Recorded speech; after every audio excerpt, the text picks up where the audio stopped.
안녕하세요. 수요일 비탐성에 나오신 우리 모든 빛의 성도님들 진심으로 환영합니다. 우리 같이 기도하고 오늘 비탐성 시작하도록 하겠습니다.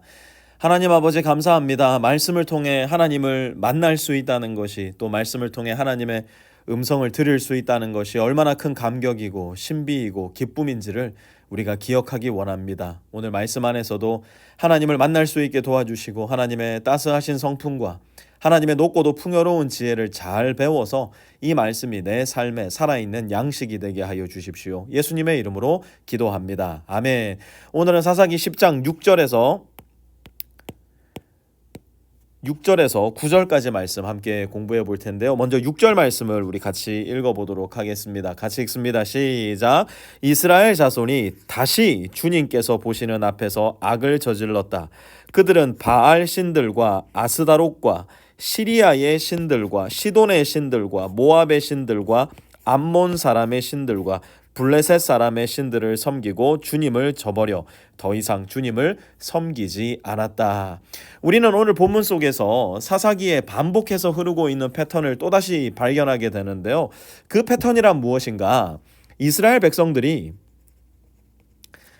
하나님과의 깊고도 풍요로운 관계 속에서 평안과 안녕을 이어나가게 됩니다. 그런데 이 평화 그리고 이 은혜의 시기가 그렇게 길게 이어지지가 않습니다. 이스라엘 백성들은 그들의 조상이 그러하였던 것처럼 하나님이 그들에게 베풀어 주셨던 은혜와 사랑을 가벼이 여기고 우습게 여기고 당연하게 여김으로 말미암아 어떤 일이 일어납니까? 하나님을 떠나버리는 반역, 곧 죄 가운데 빠져들고 맙니다. 그런데 오늘 본문은 다른 사사기 본문, 우리가 앞서 1장에서 9장까지 살펴봤던 사사기 본문과는 조금 다르게 독특합니다. 원래는 이렇게 반역하고 죄 가운데 빠지게 되면 하나님께서는 이들에게 심판을 내리셔서 고통과 아픔을 겪게 하십니다.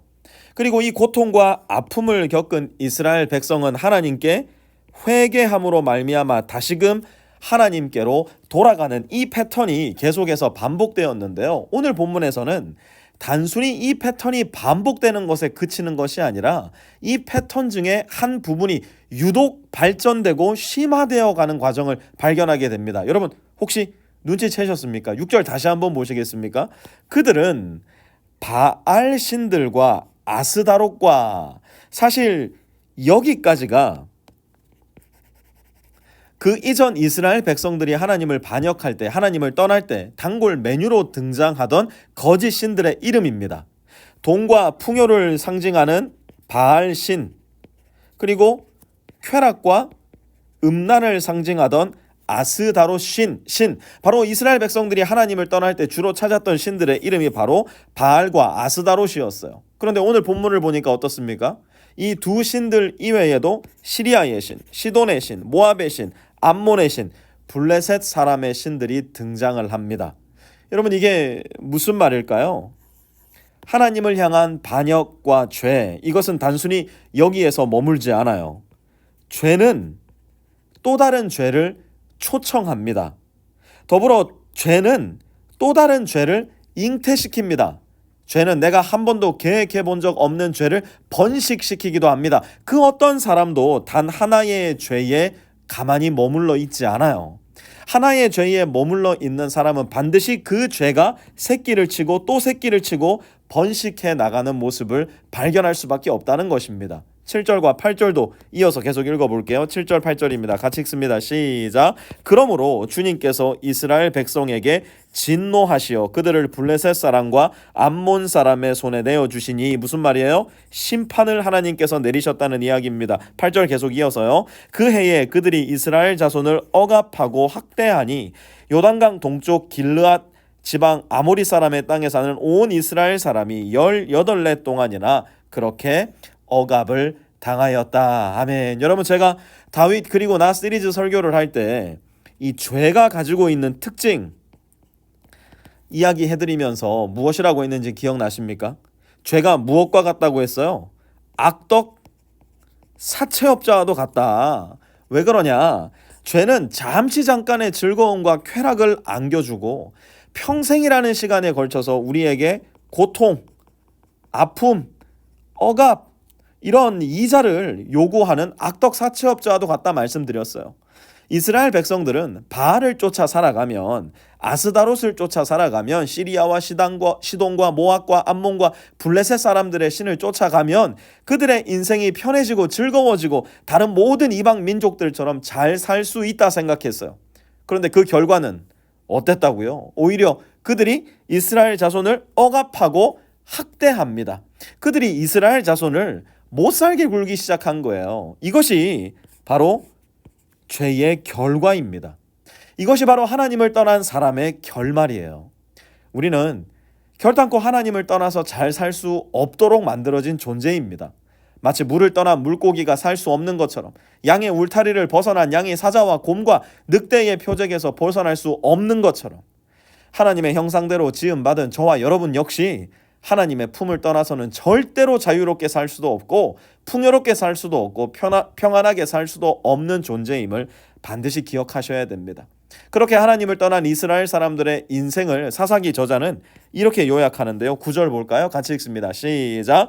암몬 자손이 또 유다와 베냐민과 에브라임 지파를 치려고 요단강을 건너왔으므로 이스라엘 백성은 고통이 막심하였다. 아멘. 하나님을 떠난 이스라엘 백성들의 삶이 그저 그렇게 살아갈 만한 삶이 아니라 뭐라고요? 고통이 막심한 삶이라 사사기 저자는 결론을 내립니다. 사사기 저자는 이를 통해 이스라엘 백성들과 또 오늘을 살아가는 우리에게 이야기해 주고 싶은 거예요.